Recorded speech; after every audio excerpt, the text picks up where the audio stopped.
செயலாளர்களே, தலைமை செயற்குழு பொதுக்குழு உறுப்பினர்களே, சிறப்பு அழைப்பாளர்களே, அணியினுடைய செயலாளர்களே, மேடையிலே அமர்ந்திருக்கின்ற கழக முன்னோடி பெருமக்களே, அனைவருக்கும் என்னுடைய முதல் கண் வணக்கத்தை தெரிவித்துக் கொள்கிறேன்.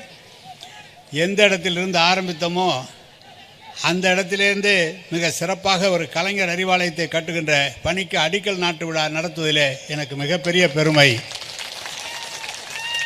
நான் 1972-73 நம்முடைய சிவபெருமாள் அவர்கள் சட்டமன்ற உறுப்பினராக இருந்து பேரறிஞர் அண்ணா சிலையையும் தந்தை பெரியார் சிலையும் திறந்து வைக்க தலைவர் அவர்களை அழைத்து வந்து அந்த சிலையை திறந்து வைத்தார்கள். இன்றைக்கு பேருந்து நிலையம் எதிரே இருக்கின்ற அண்ணா சிலை அப்போதுதான் கலைஞர் அவர்கள் வந்து திறந்து வைத்தார்கள். அங்கே ரயில்வே ஸ்டேஷன் பக்கத்தில் இருக்கிற பெரியார் சிலையும் கலைஞர் அவர்கள் திறந்து வைத்தார்கள். அன்றைக்கு நம்முடைய அரியலூர் ஆறுமுகம் அவர்கள் சட்டமன்ற உறுப்பினராக இருந்த காலத்தில் உங்களுக்கு தெரியும், ஊராட்சி ஒன்றிய அலுவலகத்துக்கு அருகிலேயே ஒரு அலுவலகம், கழகத்திற்கென்று ஒரு சிறிய அலுவலகம் இருந்தது. அதையே முடிக்க முடியாமல் நீண்ட காலம் இருந்து அதை ஆறுமுகம் அவர்கள் எடுத்து முடித்தார்கள். அந்த சிவபெருமாள் அவர்கள் நம்முடைய சட்டமன்ற உறுப்பினராக இருந்த அவர்கள் கலைஞர் அண்ணா சிலை செய்தபோது தமிழ்நாட்டிலே முதலாக கலைஞருக்கென்று ஒரு சிலையை உருவாக்கியவர் அவர்தான். அந்த சிலை தான் இன்றைக்கு அங்கே வைக்கப்பட்டிருக்கிறது. எனவே ஒரு நீண்ட வரலாறு. இங்கே அரியலூர் மாவட்ட கழகம் ஒன்றுபட்ட மாவட்ட கழகமாக இருந்தபோது யார் மாவட்ட செயலாளர் என்று நிர்ணயிப்பதிலே அரியலூரும் பெரம்பலூரும் கரூரும் யாரை நினைக்கிறார்களோ அவர்கள்தான் திருச்சி மாவட்டத்திற்கு மாவட்ட செயலாளர் வர முடியும். அப்படி இருந்தவர் தான் நம்முடைய சிவசங்கருடைய தந்தையார் சிவசுப்ரமணியம் அவர்களும், அரியலூரில் இருக்கின்ற நம்முடைய ராஜு போன்றவர்கள் எல்லாம் இவர்கள் பார்த்து முதலமைச்சரிடம் என்ன சொல்கிறார்களோ, கலைஞரிடம் என்ன சொல்கிறார்களோ அவர்கள் தான் மாவட்ட செயலாளராக வந்த காலம், வருகின்ற காலம் என்று அவர்கள் தான் கழகத்தை வழிநடத்துவதற்கு உறுதுணையாக இருந்தவர்கள். நாங்கள் இந்த காசோக கண்ணன் இருக்கிறார் உடைய தந்தையார் கணேசன் அவர்கள், செல்லக்கண் அவர்கள், ஆண்டிமடம் சட்டமன்ற உறுப்பினர் காங்கிரஸ், திருமானூர் சட்டமன்ற உறுப்பினர் காங்கிரஸ், அரியலூர் ஆண்டிமடம் சட்டமன்ற ஊராட்சி ஒன்றிய பெருந்தலைவர், திருமானூர் ஊராட்சி ஒன்றிய பெருந்தலைவர், அரியலூர் ஊராட்சி மன்ற பெருந்தலைவர் அனைவருமே அங்கே இருக்கிற அதிமுக காங்கிரஸாக இருந்தாலும் மற்ற எல்லா இடங்களிலும் திமுகவை சேர்ந்த ஒன்றிய பெருந்தலைவர்களாக அன்றைக்கு வந்த காரணத்தால் தான் கழகம் தொடர்ந்து இந்த பகுதியிலே 4க்கு 4 என்ற வகையிலே வளர்ந்திருந்து வெற்றி பெற்றிருக்கிறது என்று சொன்னால் அவருடைய உழைப்பிலே, அவருடைய வழிகாட்டுதலிலே தான் இன்றைக்கு வெற்றி பெற்றிருக்கிறது. இதை கலைஞர் என்னிடம் கலைஞர் சொன்னது, பல பேரிடம் சொன்னது. கலைஞர் என்ன சொன்னார் என்று சொன்னால், ஒவ்வொரு இடத்திலும் நம்முடைய கழக அலுவலகம் இருக்க வேண்டும். அப்படி அலுவலகம் இருந்தால் எங்களிடம் அண்ணா அவர்கள் சொன்னார்கள், நாங்கள் தினந்தோறும் கூட்டத்திற்கு சென்று வருகிற போது அந்த அலுவலகத்தினுடைய சாவி ஒன்று என்னிடம் இருக்க வேண்டும். நானாக துறந்து அந்த அலுவலகத்திலே தங்கிவிட்டு காலையிலே நான் வெளியே வர வேண்டும் என்று அண்ணா சொல்வார். அதை முன்னிட்டு தான் நான் சொல்கிறேன், எல்லா இடங்களிலும் அலுவலகங்கள் இருக்க வேண்டும் என்று கலைஞர் அவர்கள் சொன்னார்கள். அப்படி சொன்னபோது நான் கலைஞர் சொல்கிறார் என்று சொல்லி அதை நான் ஒரு வருட காலம் தாமதமாகிவிட்டேன். அதை பொதுக்குழு நடத்துகிற போது கூட மாநாட்டு திடலிலே பொதுக்குழு நடத்தினோம். கலைஞர் சொன்னார், மாநாட்டு திடலிலே பொதுக்குழு நடத்தினால் அது பொதுக்குழு சரியாக இருக்காது என்று சொன்னார். ஆனால் மீறி நடத்தினோம். அவர் சொன்னது மாதிரியே பொதுக்குழு உறுப்பினர்களை தாண்டி அனைவரும் அந்த பொதுக்குழுக்களே வந்து விட்டார்கள். அடுத்த முறை மாநாடு வருகிற போது தனியாக ஒரு இடத்தை தயார் செய்து அந்த இடத்திலே பொதுக்குழு நடத்தினோம். அந்த இடத்துல சொல்கிற போது சொன்னார், இந்த இடத்திலே நீ அறிவாலயம் கட்ட வேண்டும் என்று எனக்கு உத்தரவிட்டார்கள். அதுவும் கொஞ்சம் தாமதமாக ஆகிவிட்டது. துரைமுருகன் அவர்களிடம் சொல்லி, நேரு கட்டுறானா இல்லையா, நான் வந்து கட்டுட்டுமான்னு என்ன கேட்டார். இப்படி கலைஞர் கேட்ட ஒருபாடு அதை நிறுத்தக்கூடாதுன்னு சொல்லி அந்த கலைஞர் அறிவாலயம் கட்டப்பட்டது. அது கலைஞருடைய உத்தரவு, கலைஞருடைய ஆதரவிலே அந்த கலைஞர் அறிவாலயம் கட்டப்பட்டது. எனவே கலைஞர் அறிவாலயம் கட்டப்பட்ட போது அதில் எங்கள் மீது லேண்ட் கிராஃபிங் கேஸ் எல்லாம் போட்டார்கள். அதுக்காக சிறையெல்லாம் சென்றோம். நாங்கள் ஒரு 7-8 பேர் அதில் கையெழுத்து போட்டவங்களாம் ஜெயிலில் வச்சுட்டு ஜெயலலிதா. ஆனாலும் அந்த அறிவாலயம் இன்றைக்கு நம்ம சிவசங்கர் அவர்கள் சொன்னது போல மிக சிறப்பாக சென்னைக்கு அடுத்தபடியாக ஒரு அறிவாலயம் அமைந்தது என்று சொன்னால் அது கலைஞர் அவர்களால் அந்த உத்தரவிட்ட காரணத்தால் அது அமைக்கப்பட்டது. நான் இங்கே சிவசங்கர் அவர்களை பற்றி நான் சொல்லியாக வேண்டும். நானும் கிட்டத்தட்ட 23 ஆண்டு காலம் மாவட்ட செயலாளராக இருந்திருக்கிறேன். அப்படியெல்லாம் நாங்களுடைய ஒன்றிய செயலாளர் இந்த ஒன்றுபட்ட 17 தொகுதிக்கு நான் மாவட்ட செயலாளராக இருந்திருக்கிறேன். ஆனால் தமிழ்நாட்டில் ஒன்றிய செயலாளருக்கு ஜீப் வழங்கிய ஒரே மாவட்ட செயலாளர் என்பது அவராக தான் இருக்கும். ஜீப் வழங்கி இன்றைக்கு அதை அவர்களெல்லாம் செல்வதற்கு ஏற்பாடு செய்திருக்கிறது. எனக்கே ஆச்சரியமாக இருந்தது, எவ்வளவு செலவாகுது என்று நான் கேட்டேன். ஏனென்றால் அனைத்து பகுதிகளுக்கும் கழக தோழர்களை சந்திக்க ஜீப் உழைக்கின்ற ஒரு மாவட்ட செயலாளராக இன்றைக்கு இருக்கிறார்கள். அவர் பிற்பட்டோர் நலத்துறை அமைச்சராக இருந்தபோது சட்டமன்றத்தில் உரையாற்றுகின்ற போது மிக சிறப்பானது ஒரு உரையை நிகழ்த்தினார். நான் கலைஞர் தளபதி அவர்கள் நின்றது போது சொன்னேன், சிவசங்கர் தளபதியை பார்த்து வேட்டி கொடுக்க வரும்போது சொன்னேன், மிக சிறப்பாக இருந்தது என்று நான் அவரிடம் சொன்னேன். தளபதி அவர்கள் சிரித்தார்கள். இன்றைக்கு அதற்கு பிறகுதான் போக்குவரத்துறை அமைச்சர், அதற்கு பிறகு மின்துறை அமைச்சர் என்று படிப்படியாக கழகத்திலே நல்ல பொறுப்புக்கு வந்திருக்கிறவர். அவர் காம்ப்ரமைஸே இல்லாத ஒரு சிவசங்கர்.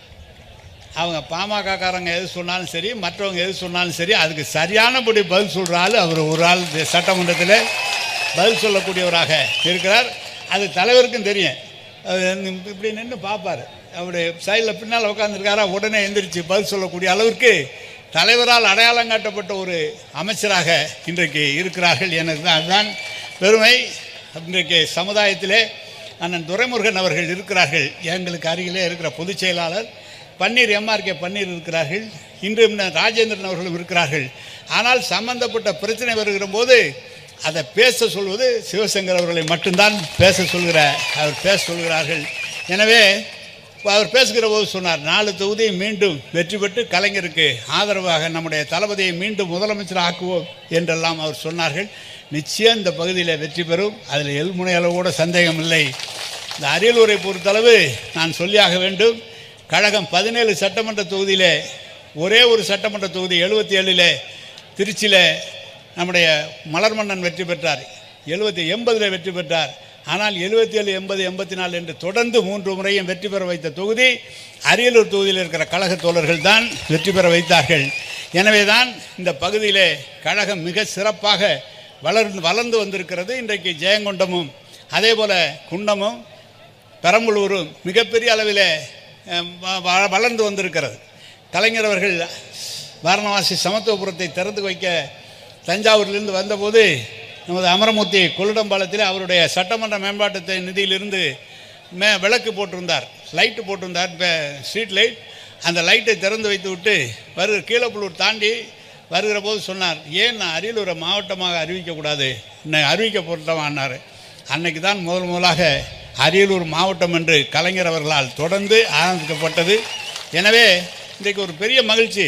ஒரு அடிக்கல் நாட்டு நிகழ்ச்சியில் 10,000 பேருக்கு மேலாக 15 மாவட்டமே குழுமி வந்து சிவசங்கர் அவர்களுக்கும் நமது கழக தோழர்களுக்கு ஆதரவு தெரிவிப்பதை பற்றி என்னுடைய பார்க்கலாம் எனக்கு பெரிய மகிழ்ச்சியாக இருக்கிறது. பத்திரிகையாளர்களும் ஊடகவியாளர்களும் எவ்வளவு தூரம் வேறொருவருக்கு விளம்பரம் தந்து, அவருக்கு மிக அதிகமான விளம்பரத்தை தந்து ஏதோ ஒரு தவிர்க்க முடியாத சக்தியாக தமிழ்நாட்டிலே உருவாக்கி கொண்டிருக்கிறார்கள். அதையெல்லாம் அடித்து நொறுக்குகிற வகையில் நம்முடைய அரியலூர் மாவட்டமும் பெரம்பலூர் மாவட்டமும் மிக சிறப்பாக இங்கே வந்திருக்கிறது. இதுதான் யதார்த்தமான உண்மை. இன்றைக்கு எவ்வளோ பேர் இங்கே கூடியிருக்கிறீர்கள். ஒவ்வொருவரும் வந்திருக்கிற ஒவ்வொருவரும் சாதாரண ஆள் அல்ல. ஒரு 50 வாக்குகளை 100 வாக்குகளை சேகரிக்கக்கூடிய அந்த ஆற்றல் பெற்ற மறவர்கள் தான் இன்றைக்கு வந்திருக்கிறார்கள். எனவே ஏதோ 10,000 பேர் என்றல்ல, இது 1,00,000 பேருக்கு சமானமான வாக்கு வங்கி. அவ்வளவு பெரிய கூட்டமாக நமது கழக தோழருடைய திறமையை எங்களுக்கு தெரியும். அது அந்த சொல்வார், பாண்டே ஒன்று சொல்வார், மணிலாம் சொல்வார், திமுக காரன் மாதிரி தேர்தல் வேலை பார்க்கறதுக்கு இந்த இந்தியாவில் வேறு எந்த கட்சியிலும் இல்லை என்று சொல்வார்கள். எனவே இப்போது இருக்கிற நம்ம சூழ்நிலை 5 ஆண்டு காலம் மிக சிறப்பான ஆட்சியை தந்திருக்கிறார். அவர் கேட்கிற அரியலூர் மாவட்டத்துக்கு தந்திருக்கிற திட்டங்களாக இருந்தாலும், திருச்சி மாவட்டம் பெரம்பலூர் மாவட்டங்களுக்கு தந்திருக்கிற திட்டங்களாக இருந்தாலும், தளபதி அவர்கள் அதில் மிகவும் உன்னிப்பாக இருந்த இந்த பகுதிக்கு பல்வேறு திட்டங்களை தந்திருக்கிறார்கள். இந்த ஆட்சியை தான் குறை சொல்லி விட்டே வெளியே வர மாட்டேங்கிறாங்க. ஆனால் பத்திரிகைக்காரன் நடந்தார், நிற்கிறார், போனார், வந்தார் என்று விளம்பரப்படுத்துகிறவர்கள் இவரை விட ஒரு நல்லாட்சியை தருவார் என்று தமிழக மக்கள் நம்புவார் என்ற கருதுகிறீர்கள். ஒரு காலமும் நம்ப மாட்டார்கள். கழகம்தான் வெற்றி பெறும். அப்படி ஒரு வெற்றி பெறுவதற்கு முதல் கூட்டமாக இந்த அரியலூர் மாவட்டம் பெரம்பலூர் மாவட்டத்தில் இது கழகத்தினுடைய பக்கம்தான், தளபதியினுடைய பக்கம்தான் என்று காண்பிக்கின்ற ஒரு சிறப்பான கூட்டமாக இந்த அடிக்கல் விழா நடைபெற்றிருக்கிறது. தம்பி வருகிற போது சொன்னேன், கடந்த ஆண்டு துணை முதலமைச்சர் வந்தார், அலுவலகத்தை திறந்து வைத்து கலைஞர் சிலையை திறந்து வைத்தார் என்று சொன்னார். அலுவலகத்திலே ஒரு சிலை, கலைஞருடைய சிலை வைக்க வேண்டும் என்று சொன்னேன். அவர் சொன்னார், ஏற்கனவே ஆர்டர் கொடுத்துட்டேன் அப்படின்னு சொன்னார். இதில் கலைஞர் சிலையும் இந்த கட்டிடத்தில் வைக்கிறோம் என்று. அந்த கலைஞர் சிலை முழுமையாக நானே செய்து உங்களுக்கு தந்து விடுகிறேன். இந்த எப்படி அந்த குழந்தையை நான் அந்த மாணவியை பாராட்ட கடமைப்பட்டிருக்கிறேன். அவர் பேச்சு போட்டியில் வெற்றிய 10,000 முதலாக நம்முடைய சிவசங்கரிடம் தந்து இந்த கட்டட நிதிக்கு என்று தந்திருக்கிறார். அவர் விருப்பப்பட்டால் என்ன சொன்னாலும் அவருக்கு இதை கட்டுவதற்கு உறுதியாக நான் இருப்பேன். சிலையை முழுமையாக அதை கொண்டு வந்து உங்களுக்கு கொடுக்குற அந்த பணியை நான் செய்கிறேன்.